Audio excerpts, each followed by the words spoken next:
June 28 polio ಭಾನುವಾರ. 5 ವರ್ಷದ ಒಳಗಿನ ನಿಮ್ಮ ಮಕ್ಕಳಿಗೆ ಈ ಹಿಂದೆ ಎಷ್ಟು ಬಾರಿ ಪೋಲಿಯೋ ಲಸಿಕೆ ಹಾಕಿಸಿದ್ದರೂ ಸಹ ಜೂನ್ 28ರಂದು ಉಚಿತವಾಗಿ 2 ಹನಿ ಪೋಲಿಯೋ ಹನಿ ತಪ್ಪದೆ ಹಾಕಿಸಿರಿ. ಪೋಲಿಯೋ ಹನಿಯು ಸಂಪೂರ್ಣ ಸುರಕ್ಷಿತವಾಗಿದೆ. ನಿಮ್ಮ ಮನೆಯ ಹತ್ತಿರವೇ ಪೋಲಿಯೋ ಬೂತ್ ತೆಗೆಯಲಾಗಿರುತ್ತದೆ. ಭಾರತವು ಪೋಲಿಯೋ ಮುಕ್ತ ದೇಶವಾಗಿದೆ. ಪೋಲಿಯೋ ವಿರುದ್ಧ ನಿರಂತರ ಗೆಲುವನ್ನು ಮುಂದುವರಿಸಲು ನಮ್ಮ ಜೊತೆ ಕೈಜೋಡಿಸಿ. ತಪ್ಪದೆ ಮರೆಯದಿರಿ, ನಮ್ಮ ಜೊತೆ ಕೈಜೋಡಿಸಿ.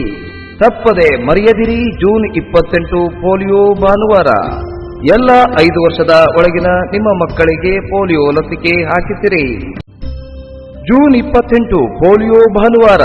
5 ವರ್ಷದ ಒಳಗಿನ ನಿಮ್ಮ ಮಕ್ಕಳಿಗೆ ಈ ಹಿಂದೆ ಎಷ್ಟು ಬಾರಿ ಪೋಲಿಯೋ ಲಸಿಕೆ ಹಾಕಿಸಿದ್ದರೂ ಸಹ ಜೂನ್ 28ರಂದು ಉಚಿತವಾಗಿ 2 ಹನಿ ಪೋಲಿಯೋ ಹನಿ ತಪ್ಪದೆ ಹಾಕಿಸಿರಿ.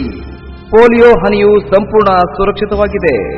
ನಿಮ್ಮ ಮನೆಯ ಹತ್ತಿರವೇ ಪೋಲಿಯೋ ಬೂತ್ ತೆಗೆಯಲಾಗಿರುತ್ತದೆ. ಭಾರತವು ಪೋಲಿಯೋ ಮುಕ್ತ ದೇಶವಾಗಿದೆ. ಪೋಲಿಯೋ ವಿರುದ್ಧ ನಿರಂತರ ಗೆಲುವನ್ನು ಮುಂದುವರಿಸಲು ನಮ್ಮ ಜೊತೆ ಕೈಜೋಡಿಸಿ. ತಪ್ಪದೆ ಮರೆಯದಿರಿ. ಜೂನ್ 28 ಪೋಲಿಯೋ ಭಾನುವಾರ.